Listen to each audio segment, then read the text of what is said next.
જય શ્રી કૃષ્ણ મિત્રો, કેમ છો? મજામાં ને? આજે હું કઈ રેસીપી લઈને નથી આવી.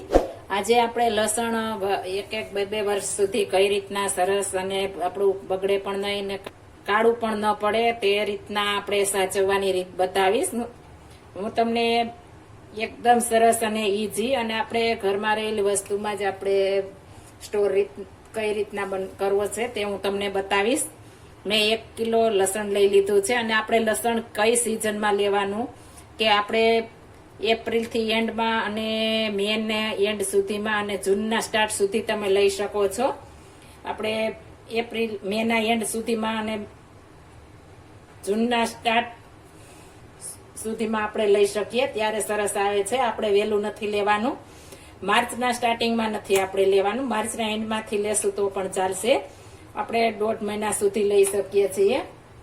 આપણે એકદમ સરસ અને તાજું રહે તેવું અને આપણે કાળું પણ જરા નહીં, બગડે પણ નહીં તે રીતના હું તમને સ્ટોરેજ કરતા શીખવાડીશ. આપણે એક ટીપ ફોલો કરજો. આપણે આ પાછળનો ભાગ છે તે કાઢી લેવાનો છે. આપણે કાતર વડે કાપી લેશું અને આગળ આપણે આ રૂછા હોય તે પણ આપણે કાઢી લેવાના છે. આપણે આ કાઢી લેશું એટલે ત્યાંથી જીવાત થશે નહીં. આપણે આ બંને ભાગથી જ જીવાત થાય છે એટલે આ રીતના આપણે ચોખ્ખું કરી લીધું હશે તો આપણે જીવાત પણ નહીં થાય. આપણે કળી ન કપાય તેનું ધ્યાન રાખવાનું છે. આ રીતના આપણે અડીને કાપીશું અને આપણે આ રૂછાનો ભાગ પણ આ રીતના કાઢી નાખીશું અને ઉપરના ફોતડા છે તે પણ આપણે કાઢી નાખવાના છે. આ રીતના બધા ફોતડા ઉપરથી સહેલાઈથી નીકળે તે રીતે આપણે કાઢી લેશું. વધારે નથી કાઢવાના, આ રીતના આપણે ધીમે ધીમે કાઢશું એટલે બધા નીકળી જશે. અને આપણે સડેલ આવવું હોય તે નથી લેવાનું. અને સ્ટાર્ટમાં આપણે વેચાવા આવે છે તો જૂનું આવતું હોય છે તો આપણે જૂનું પણ નથી લેવાનું, આપણે નવું હોય તે લેવાનું છે.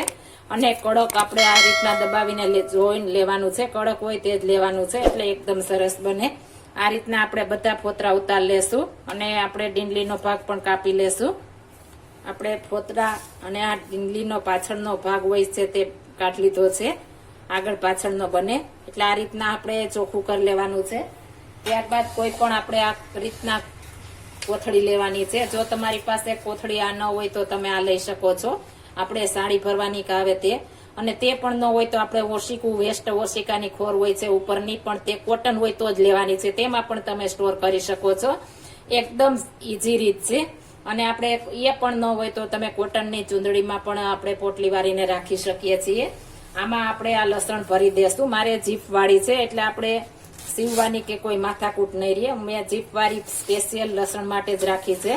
તેમાં આપણે આ લસણ ભરી દેશું અને આપણે પેક કરીને રાખી દેશું. આપણે લઈએ ત્યારે તડકો ન આવે અને આપણે આછો ગરમ હવા આવે તે જગ્યાએ તપાવીને લેવાનું છે એટલે આપણે કોઈ પણ કીટાણુ આમાં જીવજંતુ પડે નહીં. આ રીતના લેશું તો આ રીતના આપણે બધું લસણ ભરી દેશું અને જીપ દઈ દેશું. એક ખાસ ધ્યાન રાખવાનું છે, લીધા પછી આપણે ગરમ હવા આવે ત્યાં રાખી દેવાનું છે. અને હવે તેને આપણે જીપ દઈ દીધી છે અને આ રીતના બેવડું વાળીને આપણે આ રીતના મૂકી દેશું તો આખા વર્ષ માટે આવું નવું લસણ રહેશે. અને હવે આપણે એક આગળની રીત પણ જોશું. હવે આ કોથળી લેશું અને તેમાં આપણે આ લસણ નાખી દેશું અને તેને આપણે એકદમ સરસ પેક કરીને પછી જ રાખવાની છે. આપણે ચાલુમાં ખાવું હોય તે આ રીતના કોથળીમાં રાખશું તો આપણે જ્યારે જોઈએ ત્યારે લઈ શકીએ છીએ. આ રીતના ફોલ્ડ કરીને આપણે ઊંધું વાળીને રાખવાનું છે એટલે ખુલે નહીં. આ રીતના આપણે મૂકી દેશું એટલે આવું નવું રહેશે, એકદમ સરસ અને જરા પણ બગડશે નહીં. જો આ મારી રીત પસંદ આવી હોય તો મારી ચેનલ લાઈક, શેર અને સબસ્ક્રાઇબ કરી દેજો. ફરી મળીશું નવી રેસીપી લઈને. જય Shri Krishna. Thank you for watching guys.